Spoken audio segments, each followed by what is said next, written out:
types of governance education is offered to ensure board members thoroughly understand the importance of quality? Do you recruit board members with quality expertise in mind? Have you assessed your committee's effectiveness in the past 2 years? If yes, what was your main improvement priority? Does your organization actively look to learn from and implement changes based on harm events? In terms of top tips to a board learning from harm, the first thing the board needs to do is get educated, so kind of a structured continuing governance education program. The next thing that really effective boards tend to do is they try to recruit someone on the board who has quality expertise.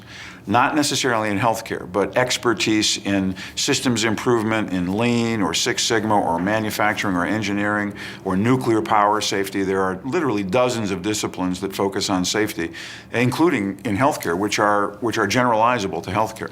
And this is also important to point out, just because someone is a clinician, if you have a doctor on your board or a nurse on your board, that does not mean they're a quality expert. So one of the first tips is put someone on your board who's a quality expert, who can go more than 6 or 7 questions deep, who understands statistical data, who understands systems theory. Secondly is you've got to educate the entire board to a standard of quality literacy, so that even though I'm not a quality expert, I can speak the language. I understand why the board's responsible for quality. I understand what happens if a board doesn't effectively exercise that oversight responsibility.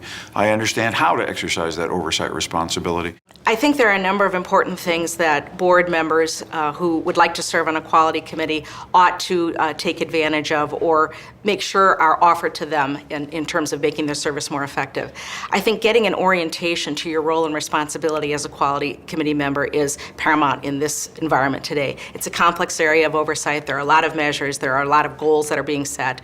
And there are a lot of performance improvement tools and reporting and other measures that board members may not be familiar with before they come onto the committee. So a good, strong orientation to the role of the committee, its charter, its roles and responsibilities, how to read the performance reports, what questions you should be asking if you're looking at performance variation. Why does performance vary from a target or a threshold? What are we doing to address that? And then making sure that the board continues to monitor those interventions so that we can in fact verify that quality has been improved. We don't regard quality as something that's separate from the everyday operations of our organization. It's something that has to be part of the fiber. For our board members to understand the fiber of our organization, we do monthly 2-hour education sessions for all of our board members to make sure they understand how quality is important, how finance is important, how advocacy is important, what their role is as a board member, and how that all gets woven together as part of their role as a leader of the organization. We look for our boards to really lead. I think there's a temptation for boards to think that they're representative of the community or representative of the patients, and that's true. But they really have a higher calling in leadership. And unless they fully understand not just the mission of the organization, but how the organization actually accomplishes that mission, they can't have the engagement that they need to help us move forward. To begin to go down the process of establishing the big goals. And that's very, very important for the board to have that debate and that discussion. The doctors, the medical staff can have input, the executives can have input, but the board really needs to debate this, because you get some very, very powerful kind of transformative moments when the board is debating this. When you're debating, for example, how many preventable mortalities are acceptable. You know, it's not long before some board member says, wait a minute, why shouldn't the goal be 0? They have to set big picture goals. They have to be working toward accomplishing something in particular. So the boards that are most effective at improving quality are trying to accomplish some specific target. For example, reduce their mortality rate by 20% in 18 months, and then a very specific set of measures that will then tell them whether or not they've reached that target. All boards and their committees should at least biannually undergo a self-assessment of their performance and effectiveness. Out of that assessment should be developed a work plan, either at the board level or the committee level, to address gaps in their performance and to lead to improvement. After all, the board is holding the organization to continuously improve and to continuously monitor its performance, so the board should lead by example in routinely monitoring its performance and engaging in improvement activities as well. All quality is high, quality is real high. In fact, our strategic plan, we have a strategic planning cabinet that works, and quality is the driver of the bus. When we look at each one of the stated objectives within our strategic plan, quality has to factor in and see what's realistic, where we're going, how do we accomplish it, and what are the impediments. So when we identify what those impediments are from the standpoint of our strategic plan, then it encompasses us to recruit more people to the table to achieve that objective. As you begin the journey and you just start off on a board, you get to learn all the medical terms, and you're kind of overwhelmed. And quality could very easily be lost in that shuffle.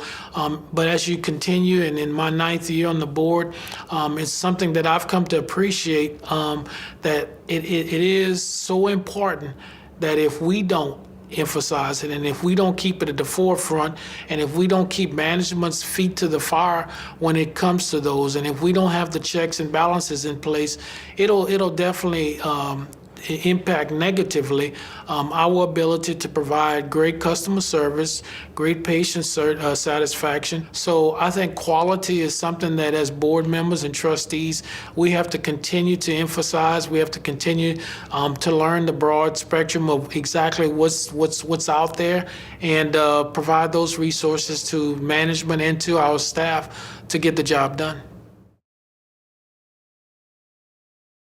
So the good news is there are examples. You think about any organization that there might be, and if I'm a member of that organization, there is someone out there who has done what I am trying to do, and as long as I'm willing to learn from them, I can make the quality better for my neighbors, for my relatives, for my business associates, for the people who live in my community. So the work of the board is never going to be done, just like quality work or patient safety work is never going to be done, because the more we do, the more we learn, the more we try to set up systems, the more we understand how fragile our underlying systems are, and we're really fundamentally trying to change the entire culture of not just the hospital or health system, but the American healthcare system. So there's plenty of work for many years to come.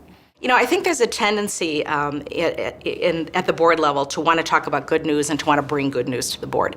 I think it's the board's role to dig deeper and to say, we're glad to celebrate and hear about the accomplishments, but we also want to know where you're having problems. What are the greatest obstacles and challenges that you're facing? What have you learned about from a sentinel event or an incidence of harm that could have been avoided? A near miss, for example.